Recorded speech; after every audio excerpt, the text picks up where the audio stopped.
This is BBC News. Welcome if you're watching here in the UK or around the globe. I'm Lucy Hockings. Our top stories. The Russian assault on Ukraine continues as a residential block is shelled in the capital Kyiv. At least one person has died. Despite the attacks, both sides cite progress in peace talks. President Zelensky says he wants to speak with President Putin personally.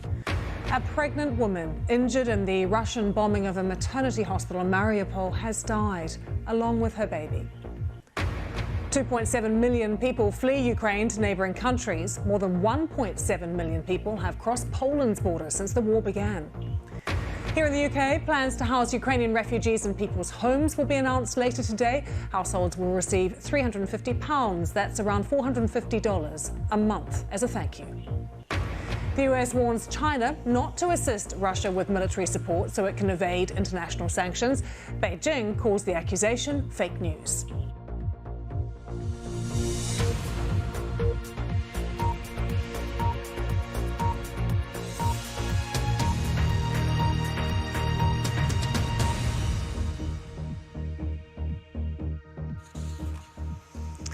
Russia has continued its bombardment of residential areas in many Ukrainian cities. Ukrainian emergency services say that a Russian airstrike on a block of flats in Kyiv has killed one person. Several others were wounded. Daily bombardments on the outskirts of the capital have reportedly killed dozens more in what seems to be an attempt by Russian forces to cut off supplies. Meanwhile, people who managed to get out of the southern city of Mariupol have described desperate scenes as a result of the Russian siege. They talk of shops and pharmacies looted, food and water running out. A column of private cars fled the city after Russia shelled an agreed evacuation corridor. Millions of Ukrainians are escaping to neighbouring countries. According to the Polish border guard agency, more than 1.75 million people have arrived since the war began. About 1 million are still there, and Polish officials say the country is now struggling to cope. And the fourth round of peace talks between Moscow and Kyiv have now started. Ukraine has hinted at some progress. The deputy head of office for President Zelensky says he believes that Moscow's position is more constructive now than previously. A Russian delegate has also said draft agreements could be reached. It's not clear, though, what areas these would cover. Tim Muffet has the latest for us. An apartment block in Kyiv. Attacked this morning. And in the northern suburbs of the capital, authorities say an aircraft manufacturing plant was also shelled by Russian forces. These attacks follow the sustained bombardment of other cities, such as Mariupol. Before and after satellite footage shows the devastating impact on residential areas. Following an attack on a maternity hospital in the city, a woman was seen being carried away on a stretcher. This morning there are reports that both she and her child have died from their injuries. A situation described by the Red Cross as a waking nightmare. People are running out of water, people are running out of food, people are running out of medicine, and every day they have to scramble to find something to survive on. The solution needs to be found in order to protect the civilians, in order to allow them safe passage for those who want to leave the city, or for humanitarian supplies to come in. Ukraine's President Volodymyr Zelensky has been a visible presence in Kyiv every day. More talks with Russia will take place today. Ukrainian officials said this morning that Moscow's position was more constructive than it had been previously. The Ukrainian president also demanded a meeting with Vladimir Putin. Representatives of our country's delegations speak by video link every day. Our delegation has a clear task: to ensure a meeting of the presidents, the meeting that I'm sure people are waiting for. Obviously, this is difficult, a hard path, but this path is needed, and our goal is for Ukraine to get the necessary result in this struggle, in this negotiation. But this strike on a military training base a few miles from the Polish border yesterday, which killed 35 people, was seen by many as a significant escalation. And there are other stark reminders of the ongoing devastation across Ukraine. This is what's left of a kindergarten in the northeastern city of Kharkiv. In Chernihiv, a delicate removal operation to remove an unexploded device. In Kyiv, Irina's piano survived an airstrike. There was time for a final tune before she and her family left Ukraine.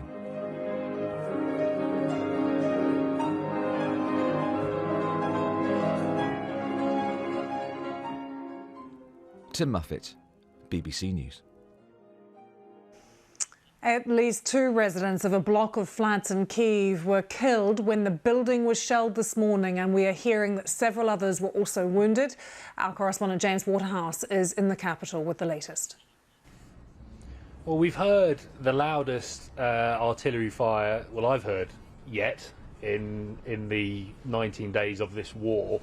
I don't know whether you can see the trails of a ground-to-air anti-aircraft missile going out, and there's been continuous rumblings of artillery fire, and now we are hearing it a lot closer. It probably is a defensive Ukrainian position firing outward, but it is where we are seeing the most concentrated fighting here in the capital, in the northwestern direction. It is where we've seen that residential block directly hit this morning, where at least 2 people are known to have died. It is where we understand the majority of Russian forces are, and it's not just on the outskirts of the city. In the neighbouring Zhytomyr region, Moscow is being accused of targeting the supply and humanitarian routes, which until now had been seen as safer. And if we take another step out and look at Ukraine as a whole, this is part of Russia widening its operations as it tries to target locations across the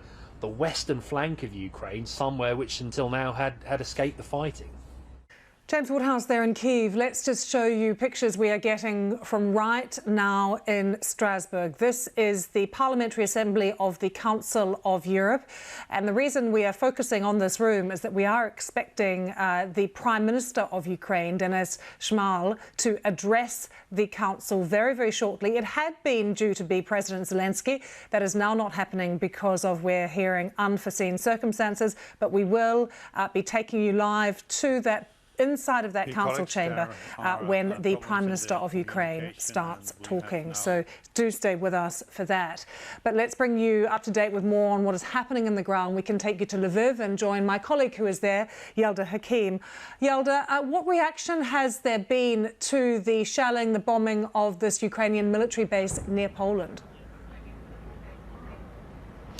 Well, Lucy, just to give you a sense of how things have been unfolding in the last 24 hours, in the early hours of this morning, from about 2:20 in the morning right through till about 7:40 in the morning, we were in underground bunkers. And that really has been the situation for the past few nights because, of course, those shellings took place just yesterday. And every time one of these shellings take place or these bombardments take place, we know something is going on somewhere because of those air raid sirens, and everyone is sort of rushed, and it seems to be a daily occurrence, almost sometimes twice in a day. Yesterday we were at a service remembering the fallen, the Ukrainian soldiers who have died so far in this conflict. Those bodies are starting to arrive back home to this part of the country, and so a church service was almost interrupted. I mean, many of the faithful remained in the church, but many others moved down to the crypt of the church, which also doubles down as a bunker. So people are aware that no part of this country is now safe. That shelling and bombardment of that military base, which is also where a training facility for NATO, was just 25 kilometers from Poland. And I've seen footage where you can see it on the Polish side of the border. You can see the light, the explosion, the rattling of windows of those homes that are closest to the border. And it's only 50 kilometers from where we are here. So this is now a city on edge. It's very much aware that we are at war. We have known that, but it has been a hub for the tens of thousands of refugees who have been making their way from the north, the east, the south of the country, the center of the country. But now there is a sense that, frankly, in the Lviv Oblast, on the outskirts of this city of less than 1 million people, that bombardments, shellings are taking place. But people are hoping that this UNESCO World Heritage Site that miraculously survived the Second World War will also survive this conflict. Yelda, talks have got underway again in the past hour or so between Russia and Ukraine. What is the feeling about those talks in Lviv, and what are you hearing from across the country? Is there any optimism that some real progress could be made? Well, Lucy, up until now, the few talks that have taken place have been focused on humanitarian corridors. There is a hope, and the Ukrainians say that they will push for a draft agreement of some sort where they can call for an actual ceasefire. Now, some of those corridors have been honoured. Others, people have said that they've been continued to experience shelling, certainly in the besieged city of Mariupol, where we're hearing just the most grim details of people in freezing conditions without heating. They've been plunged into darkness. They have no food. They have no water. So there is hope from the Ukrainian side that things have been looking a little bit more positive in those talks. Of course, we saw the foreign minister of Russia meeting with the foreign minister of Ukraine at the end of last week. And so these are now talks that are taking place from both sides, and they are saying that there could be a draft agreement. But we've also seen those agreements fall apart and get to nowhere. But there is talk also that President Zelensky is pushing to speak with Vladimir Putin directly. We were hoping to hear from Volodymyr Zelensky today at that parliament in Strasbourg, but as you say, that has now changed, and it will be the Prime Minister because of unforeseeable events. And of course, he is a president of a nation at war, and they are hoping that you know, they can have the Prime Minister speak because his focus is obviously elsewhere. To Dmytro Kuleba, the Ukrainian foreign minister, who's been given a press conference talking to journalists there, reiterating Ukraine's position, saying that what they really need from the rest of the world are weapons and sanctions. They need to strengthen their air force, and they also need any old Soviet-era weapons because that is what they use. In terms of sanctions, reiterating that they want to disconnect all of Russia from SWIFT, they want to stop people to stop processing Russian cargo around the world, and to ban oil, gas and coal. He said that Russian oil, gas and coal is drenched in Ukrainian blood, and he wants the rest of the world to stop using it. Every day of this war, though, he says, makes Russians poorer. Speaking directly to Russians there, talking about how the average wage in that country will fall as a result of this war. He said that Ukraine will not stop, we will move forward, and we will win. Ukraine's foreign minister there, speaking to the media. Well, staying with Ukraine, and a pregnant woman who was filmed being evacuated from a bombed maternity hospital in the city of Mariupol has died, along with her baby. The health secretary told Sky News that he believes the bombing by Russia last week is a war crime. Ukrainian officials say 2,500 people have been killed in Mariupol alone since the start of the conflict. Well, this news comes as negotiators prepare to meet once again for talks. The images that we have of this pregnant woman were from last Wednesday, when she was filmed being stretchered to an ambulance. This morning we've learned that she sustained severe injuries to her pelvis. Her baby was delivered by C-section, but sadly both mother and baby died. Well, officials in Ukraine's capital, Kiev, say that there have been at least 3 attacks on residential buildings there today. In the latest attack, at least 1 person died when an intercepted missile crashed to the ground. At least 2 people were killed in an artillery attack on residential blocks in the early hours of this morning. Well, Sky's special correspondent, Alex Crawford, has this update from Kiev. Well, this happened about half an hour ago. We're told by local eyewitnesses that some sort of missile was incoming. It appeared to have been intercepted, but the debris landed on this tram and taxi. We understand from the ambulances that at least 1 person have died, but someone who we met earlier on at the previous hit site is local MP Alex Goncharenko. Alex, first of all, what do you think has happened here? That's this terror again. This time it is a missile attack. You can see the rests of missile. Once again, absolutely civilian area, like the first place. And quite close, right? It's only about 3 kilometers away from the residential apartments? Yes. Probably it is 1 battery of things like this, I don't know. And you see that number of victims could be much higher, because the place where missile hit is just 3-4 meters from this building, residential building. So 3-4 meters to the right, and all this building will be destroyed, and there are people inside. So this one man killed, man of 1962 year. He was born in 1962. Yeah. He was 39. 59. Sorry, and but he was he was passing.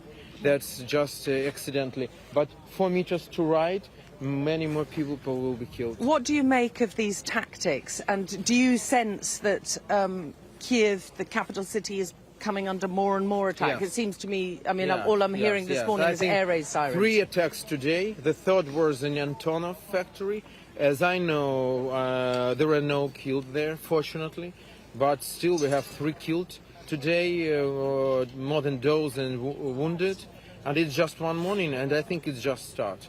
So we need to stop it as soon as we can. We need really to provide Ukraine with the air defense systems, aircraft, just to stop this horror. I've asked you this before, but why would that make so much difference? Because it's people's life. It's hundreds of people who will be saved if we will be provided with air defense aircrafts just for our army to help and to defend people. And also that's happened here in Kiev. If we will not stop Putin, tomorrow it will be Warsaw. Tomorrow it will be Riga. And I don't know what will be next. And what do you make of these tactics? I mean, we've heard President Zelensky saying there's no way they'll be able to take the capital city, but from us inside the capital city, it certainly feels they're making edges and they're coming closer. They're trying to encircle Kiev. They're trying, but I'm also sure that they could not take Kiev. I'm sure. Why? Why are you so sure? Because I believe in our army and in our people. I know.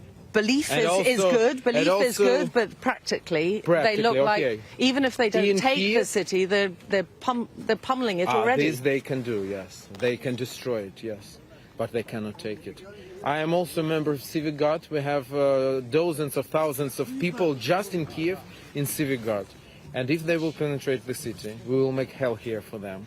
So they could not take Kiev, but they can destroy it. It could be hell for you too, though. It is already hell for us. We've seen it happening in Mariupol and other Kharkiv. It's catastrophe. Do you fear that the same thing could happen to the capital city? Yes, they want to do the same. The question is only of resources, and Kiev is 10 times bigger than Mariupol. So that means that they will need much more resources and ammunition, and yes, but they want to do the same. We've seen social media posts from a Chechen unit, which may or may not be true, but outside on the edges of Kiev. That's true. I know them personally. I mean, there are Chechens fighting for Ukraine, like volunteers, and there are Chechens collaborators, which are Putin's like guards. They are fighting against Ukraine on the outskirts. I mean, in the town satellites of Kiev. Yes. What are your fears about the civilians, particularly in this capital city? We've spoken to students, to former bankers, to former teachers who are all now taking up arms and so determined to defend the city. But what can you do when you're faced with missiles landing on a capital city? People like me, I am a civilian person, I'm a member of the parliament, but I also took my arms in my hands, and I'm sure we can hold our city and we can defend our city. That's every person can do something. And when hundreds of thousands will do their best, they could not do with us anything. They can kill many of us probably, but they cannot take us. I understood from some of the capital city's administrative officials that if the capital is put under siege, they've got about 2 weeks' worth of food supplies. And we know that the Russian military is targeting the food supply chain. How worried are you about that? The day before yesterday, I was in Brovary, where they attacked just food warehouses. That's these genocide tactics. But fortunately, Kiev is not under siege now. We are not encircled. Not yet. There are not yet, and I believe it will not be. Okay, great. Thank you very much, sir. Thank you, Alex. Hope to see you again later. So there you are, a scene of Another scene in a capital city that has really come under attack this morning. 3 just this morning. Dozens and dozens and dozens of civilians terrorised, but still remarkably showing a great deal of resilience. Alex Crawford a little earlier there in Ukraine. Well, let's take a look at the other developments there. A 4th round of talks expected today between Russia and Ukraine. It's hoped that they will discuss getting food, water and medicine to cities and towns under fire. Russia and China have both denied reports from US officials that Moscow has asked Beijing for military equipment. And the Home Office has issued 4,000 visas so far under the Ukraine Family Scheme, and people who are keen to host Ukrainian refugees will be able to register their interest in the government's new sponsorship route a little later. Well, let's cross live to Lviv in western Ukraine and get the very latest from there with Sky's Alistair Bunkle. And Alistair, the story that we started our bulletin with of the confirmed death of this mum and her baby that were evacuated from Mariupol last week, it's just tragic, and it's simply adding to what is already a really high civilian death toll in that town alone. Yeah, I mean, her tragic story is, of course, just one of thousands of civilians who have lost their lives, elderly and very young, in this country since the Russian invasion began almost 3 weeks ago. But, you know, her case and the photographs of her being evacuated from a maternity hospital in Mariupol did start to symbolise the great tragedy of what the civilians are having to live with here. And to hear of her death, obviously, is a very sad twist in that as well. And it just goes to show that the Russians are bombing indiscriminately and they are not being precise in their targeting. And it is their strategy to try and flatten cities into submission or into surrender, and that is what they are doing across much of the country. And I would expect that tempo probably to increase. The reason being is that we are also seeing in parallel progression in diplomatic talks. When diplomatic talks start to come towards perhaps some sort of agreement or a position in the negotiation where the two sides are trying to get as much from each other as possible, you often see one side in particular try and entrench their position, try and make gains, and so that their negotiating hand is even stronger. And that might be what the Russians are trying to do. Unfortunately, the casualties for the most part are the civilians in Ukraine who are either being killed or who are having to live in just the most atrocious conditions without the most basic foodstuffs and essentials for life.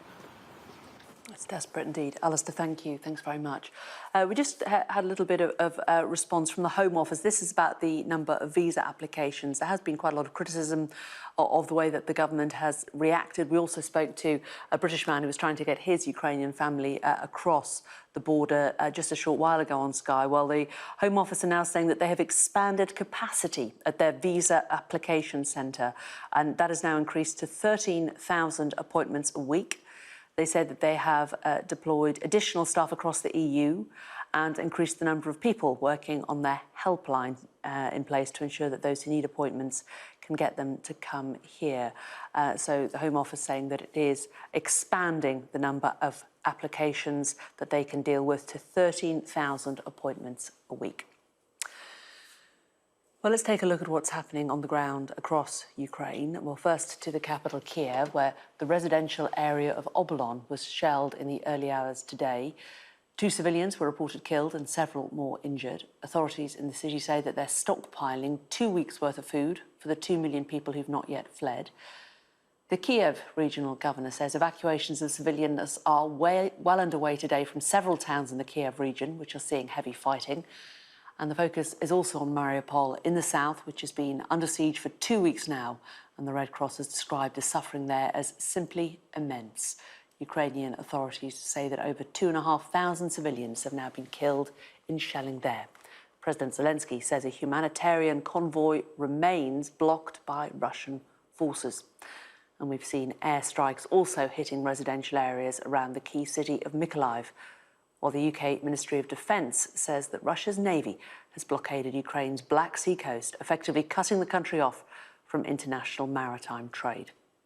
Elsewhere, air raid sirens sounded before dawn in cities around the country, with the west of the country now on the highest level of alert following an airstrike near an airbase on the Polish border over the weekend.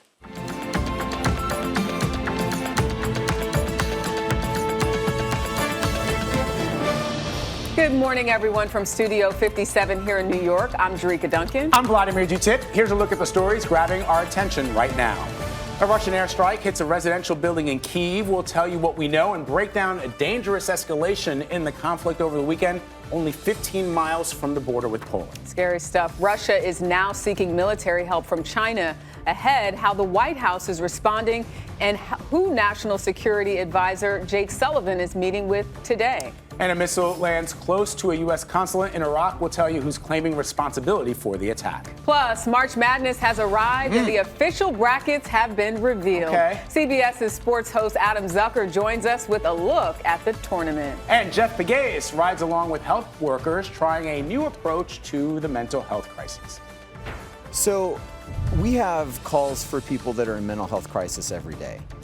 Police officers are trained to do a lot of things. What they don't have are master's degrees in social work, clinical psychology, things like that.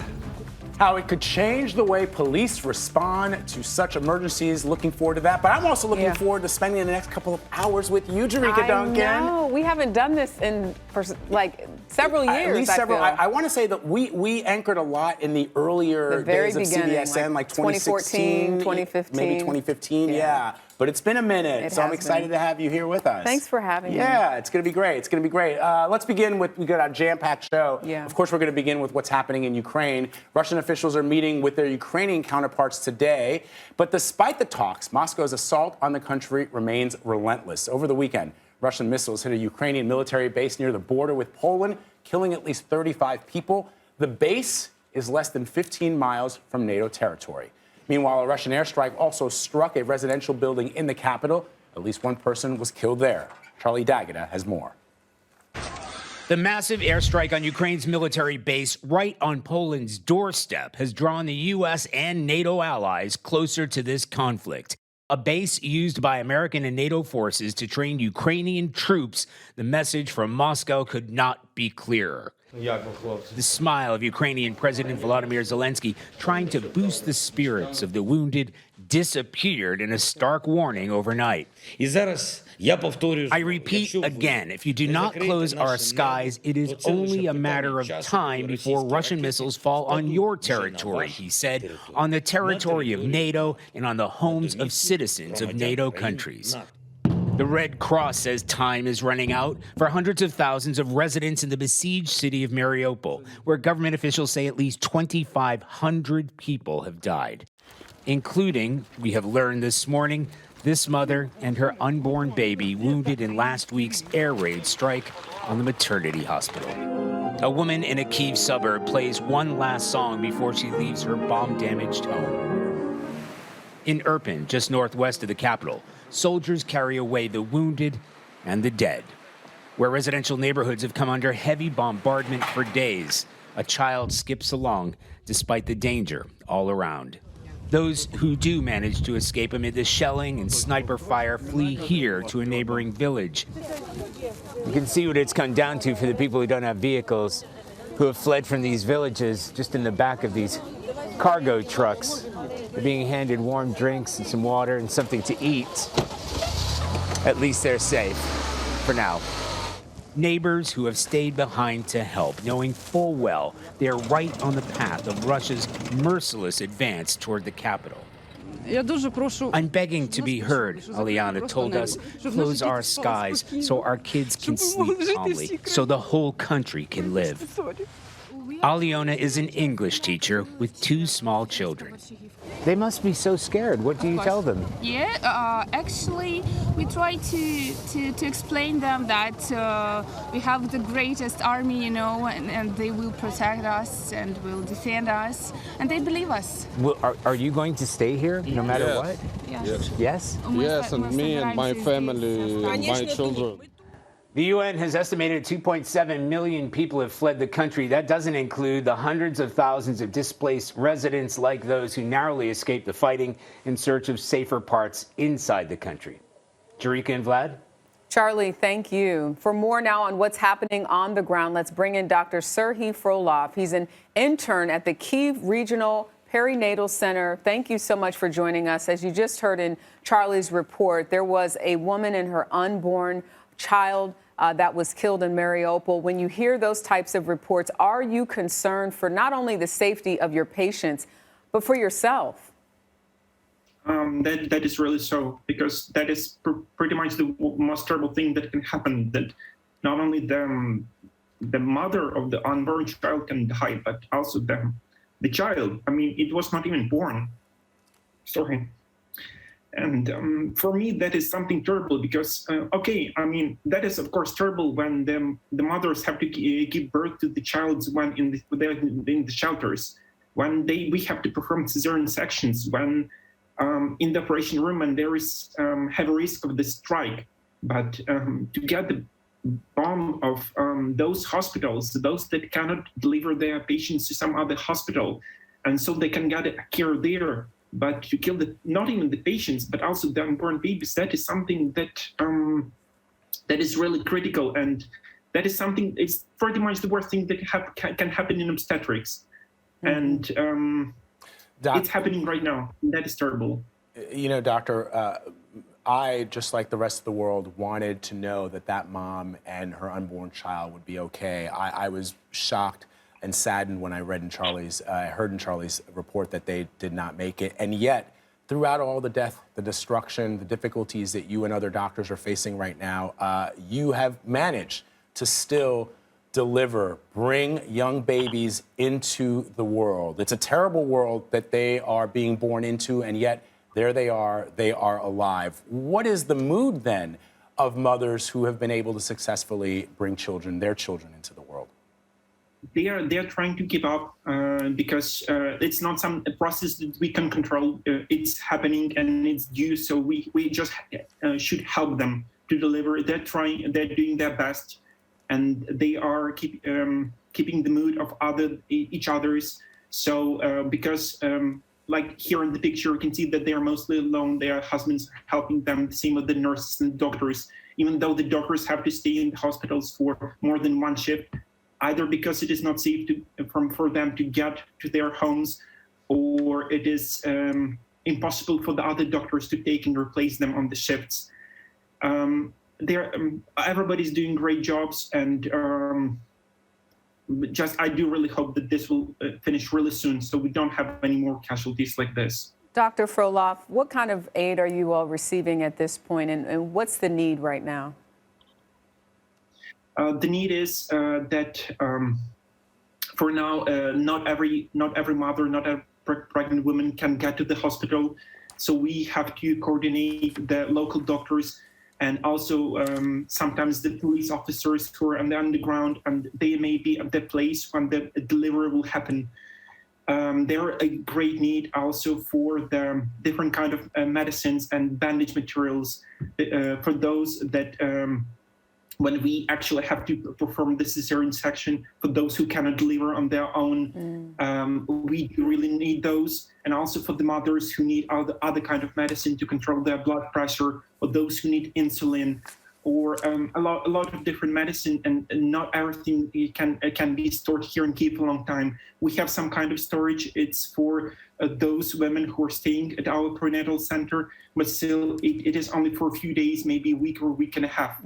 So we are waiting for the other medicines and other materials and instruments to come. Our doctors are doing really impressive jobs, but it's not a thing that we can do forever. Yeah. Well, we appreciate all that you're doing. Our prayers to you and your team. Dr. Serhiy Frolov, thank you so much. Thank you. An American journalist is now among the war's victims. 50-year-old Brent Renault was killed by Russian troops yesterday outside of Kyiv. The award-winning documentary filmmaker was working on a report about refugees at the time of his death. Another American journalist, Juan Arredondo, was traveling with Renault. Here's how he described the attack. We crossed a checkpoint and they start shooting at us. So the driver turned around and they kept shooting. It's two of us. My friend is Brent Renault, and he's been shot and left behind. Christopher Putzel, of a longtime friend of Renault, described him as one of journalism's finest sons. It's absolutely devastating to realize I'll never talk to him again. Brent was the bravest journalist I have ever met. Right now, you've got a dictator who is trying to bar an entire population from getting the truth by censoring journalists. And Brent is going to be the first one to make sure the truth gets out. And he was killed as a result of that. Brent Renault often worked with his brother and filmmaker partner Craig to bring global attention to people in need, including in the aftermath of the 2010 earthquake in Haiti. And Vlad, I know you covered that as well. Well, you know, Brent and his brother were there not just in Haiti, but from Haiti to Iraq to Central America. Yeah. He once said back in 2009, we don't seek out the dangerous assignments. Once we're committed to the story, we're willing to do whatever it takes to get the story, to finish the story. He bore witness to some of humanity's most tragic events and sadly lost his life in the pursuit of bearing witness. And it's just an indicator of the danger that journalists, Ukrainian journalists, Russian journalists who are still in Russia trying to get information to the Russian people about what is actually happening in Ukraine, the dangers that they face every single day now more than ever. True bravery. Yeah, indeed. All right, Iran has claimed responsibility for a missile barrage.